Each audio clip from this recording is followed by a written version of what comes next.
Hello, everyone. This is Tom Fox back for another episode, and I'm absolutely thrilled today to have with me Bruna Veiga. Bruna, first of all, welcome to the podcast.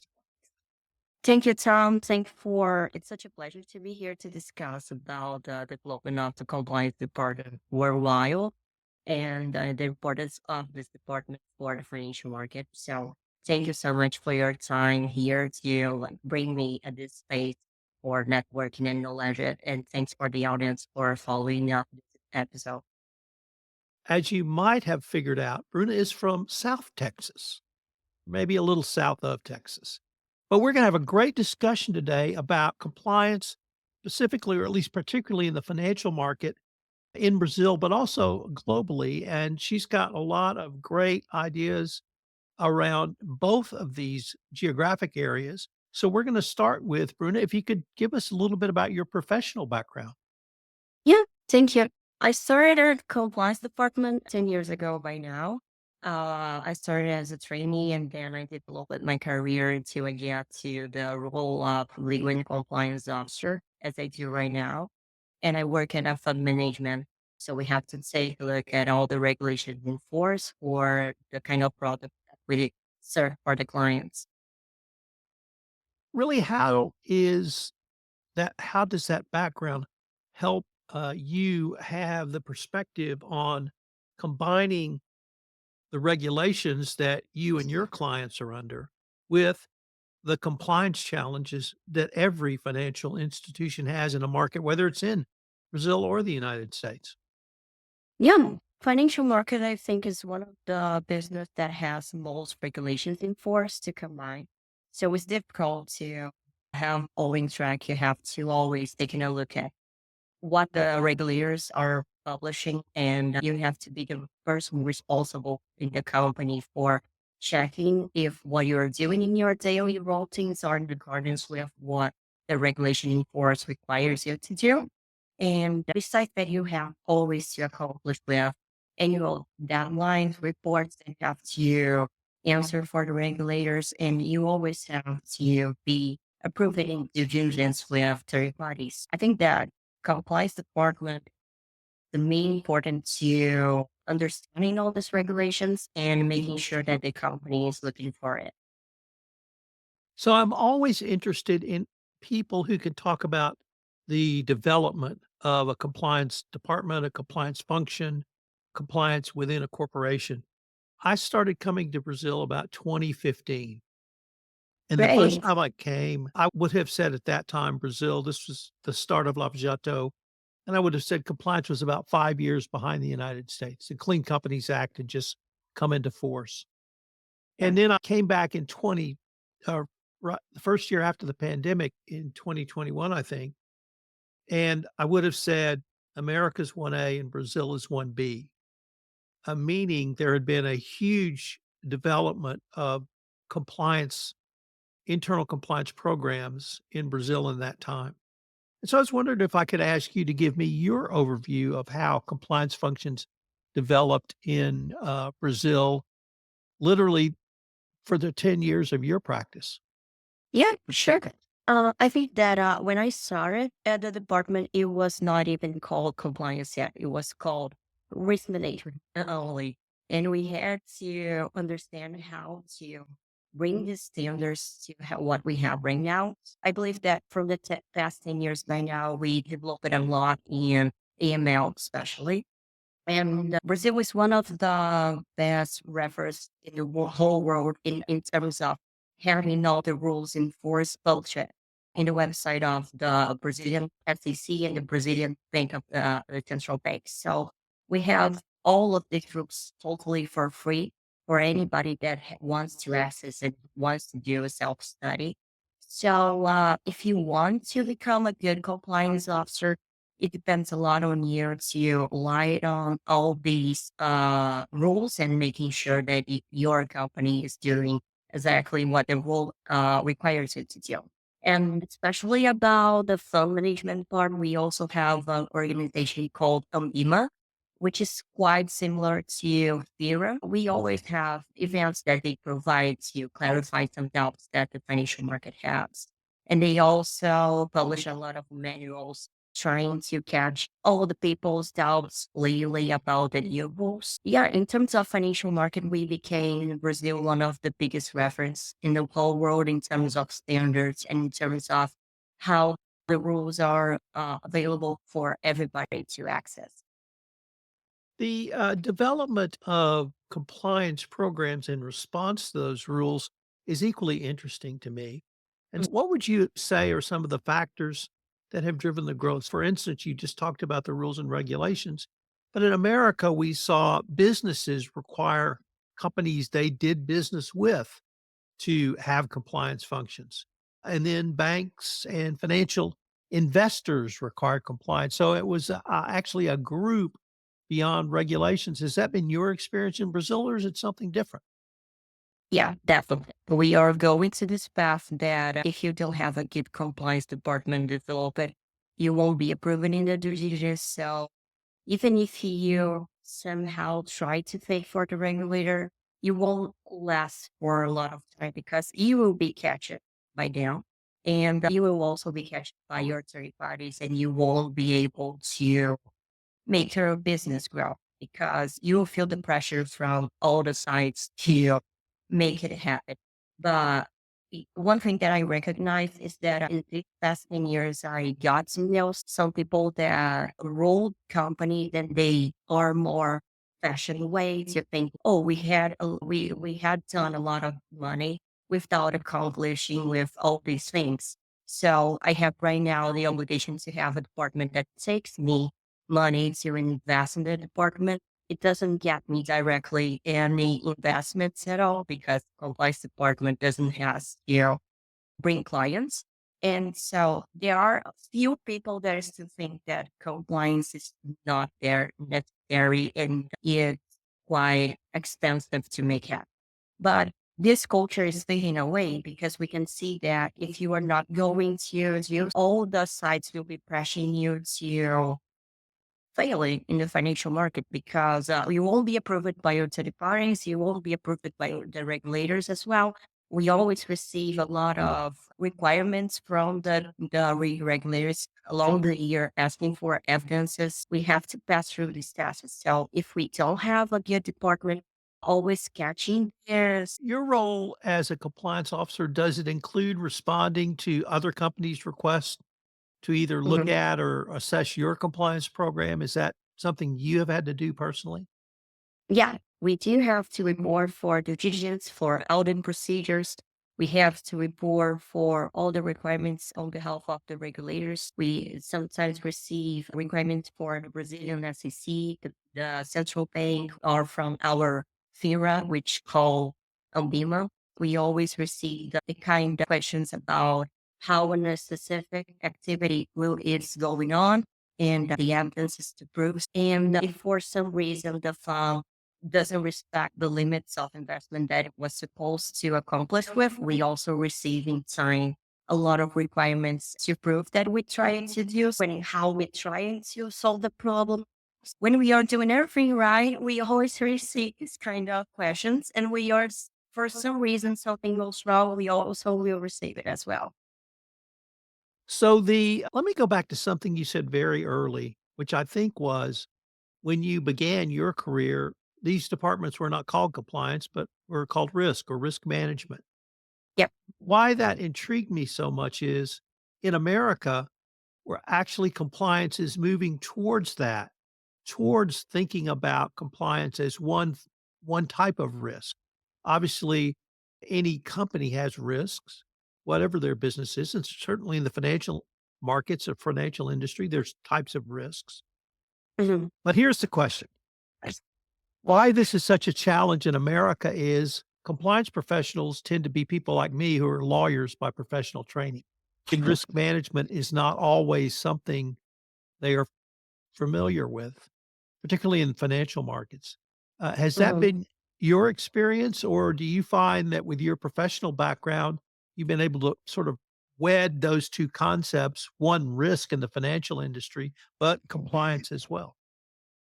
Yeah, I think that since our rules developed a little bit later than the American ones, And in America, we had earlier some cases that helped to develop the compliance department as we know nowadays.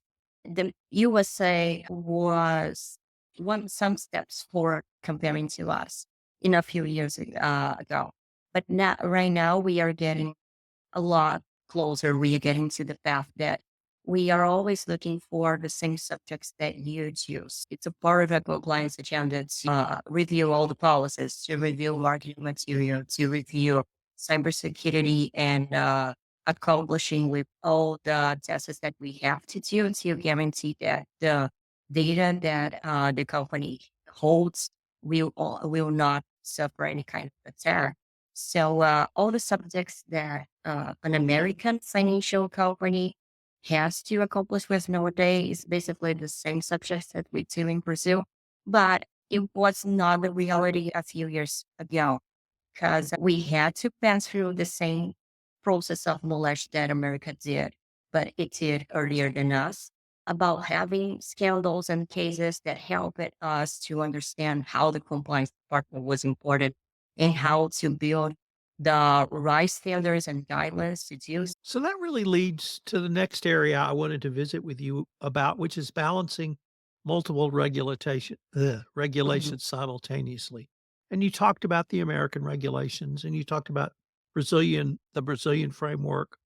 So I guess question one is, what are some strategies you might suggest for navigating the various regulatory landscapes?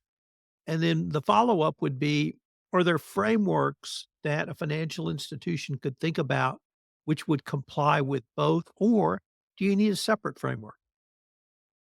That's an important question, especially because I have been working in companies that have to accomplish with at the same time American and Brazilian regulations.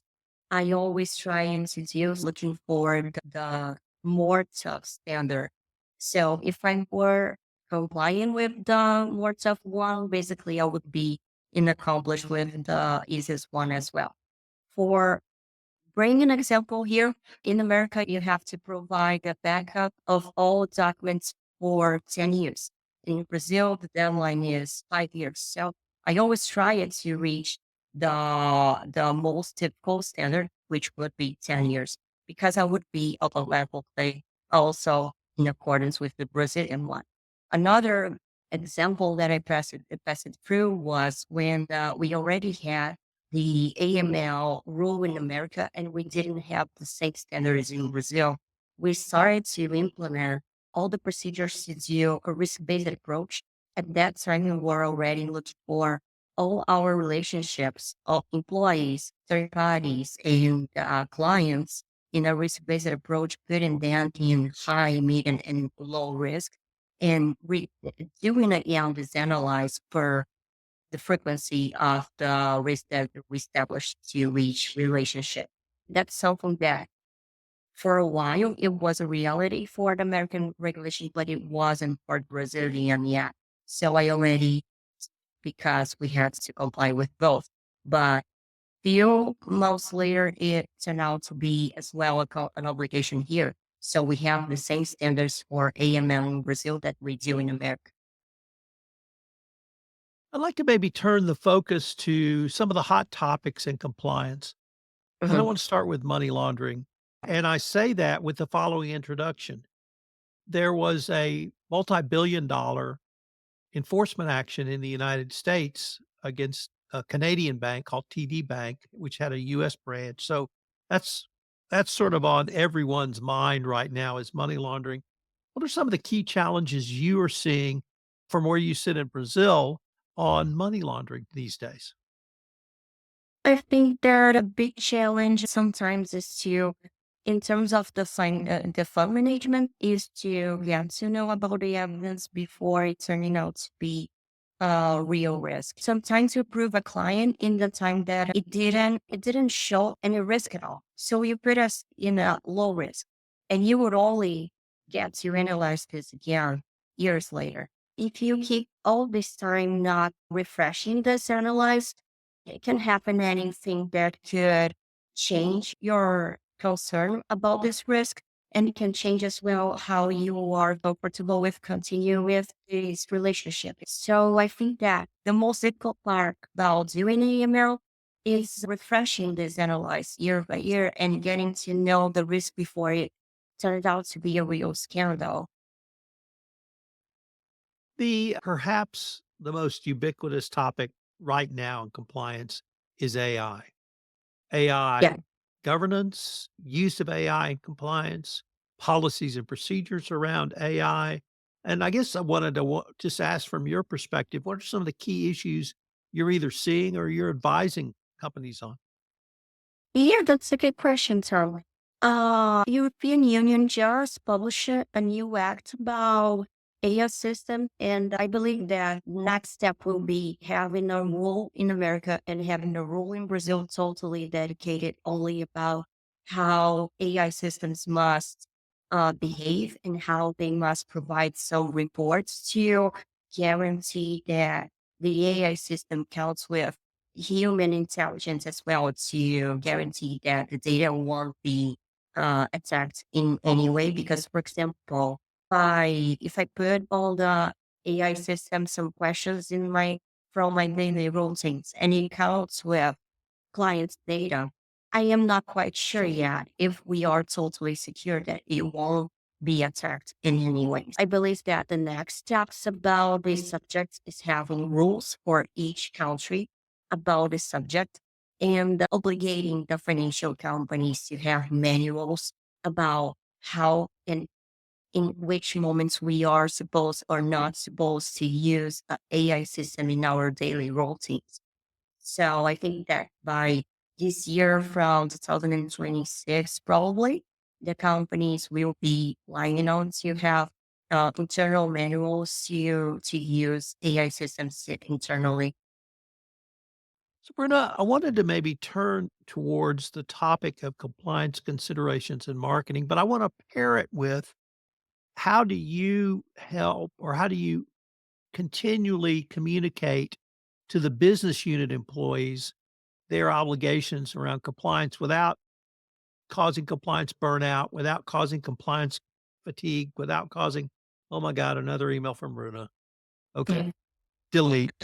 How do you keep them engaged, yet give them the information they need with the ever evolving regulations around truth and transparency and communications? Yeah, it's important because as compliance has passed through years trying to understand how to dealing with the business. So it's a tricky situation to not being the person that is looked at as, oh my God, she's trying again to stop the business to work. I think it's an obligation from the compliance officer to from one side, being friendly enough for people trusting on him or on her. And when something happens, don't be afraid to talk with your compliance officer. So a part of this relationship comes from the compliance officer to guarantee that people knows that he is trying the best to being close to the people and helping the business to grow. But on the other hand, you just can't like hide any evidence. You just can't agree with anything that is wrong because you are personally responsible for this.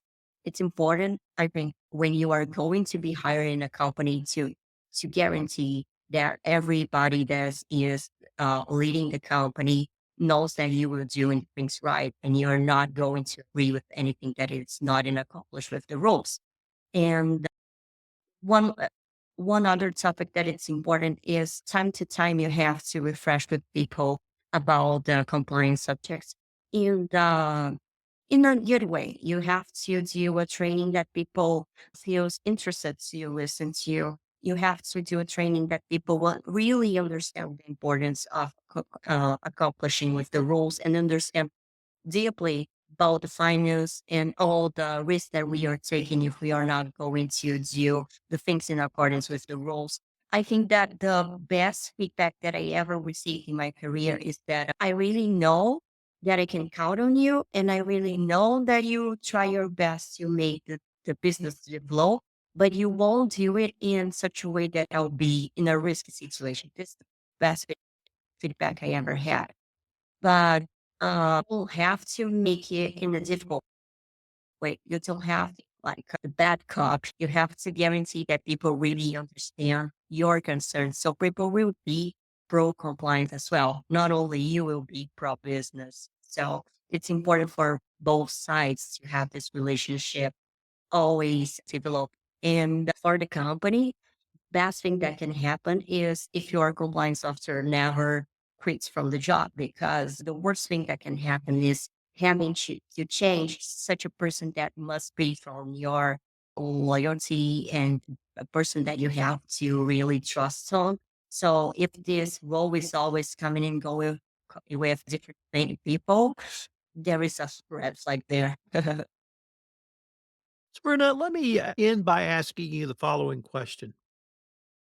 Given the evolution you have seen in compliance in your professional career, what would you say to the university student uh, about having a career in compliance? And if you think it's a valid career or a good career path, what skill set would you suggest they learn? As I mentioned, I'm a lawyer, so I have that professional background, but there are other skills that could be useful from your perspective.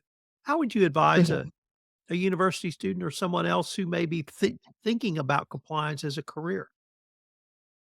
Yeah, it's quite difficult because the compliance department always have to count with people that are more developed in professional ways because everything that we do in our daily routine is so sensitive. And if something goes wrong, the risk and the damage is so huge always. We never take small damages. The most difficult part for a person to start at this department right now is getting an opportunity and understanding how the department works. An advice that I would give is join every event that you can, join every podcast that you can listen to, join every different book releasing that you can read to, because every network and every knowledge that we would get year by year is so important. And even if you are already in the compliance department working, it's so much important to keep dating yourself, talking to different people, and understanding if you are doing the right standards or if for some reason you didn't understand the rule quite well and you have to refresh your routine. So we have to keep studying for the rest of our lives. It's like an unstoppable highway. It's important to highlight that this department requires people that are really curious and really wants to always keep updating themselves, and this department requires people that likes to do things at the right way. And doing things at the right way is not always doing things when everybody's watching. It's also doing the things that was supposed to be done even if nobody's watching. You have to be ethical. You have to accomplish with your personal values. But if you are this person in your daily life as a human being, then this role will fit with you because you have to fit these values in your professional career. And what I am most passionate about doing compliance is this, is that I can live in my career the same values that I really believe in my personal life. I think that these advices would be good, and definitely trying to look for opportunities that are in good financial market standards and in a it would be a good path because working in Brazil is turning out to be a place that you can do compliance well, and you have like good standards globally comparing. But it's good to always, if you are going for an opportunity, it's good to always guarantee that you're going to an opportunity with a company and with employees and partners with that will support the compliance department. You just can't be in the place that nobody wants to do, but was supposed to do. You have to be an accomplice in a company that will that wants to be in compliance with all the standards such as you want to. Bruno, unfortunately, we are now at the end of our time. But before we leave, I wanted to ask you if any of our listeners wanted to connect with you, what might be the best way for them to do so? Oh, so thank you. If you can make my LinkedIn available for everybody to reach out, this is the best way that you can contact with me because there will be my publishing. in my professional career there. Bruna, I wanted to thank you again for taking the time to visit with me. It's been a fascinating exploration of financial industry compliance in Brazil with a little American compliance thrown in. I hope we can continue this conversation. Hope so. Thank you so much for the space, for your time, Tom. I hope we can continue in touch.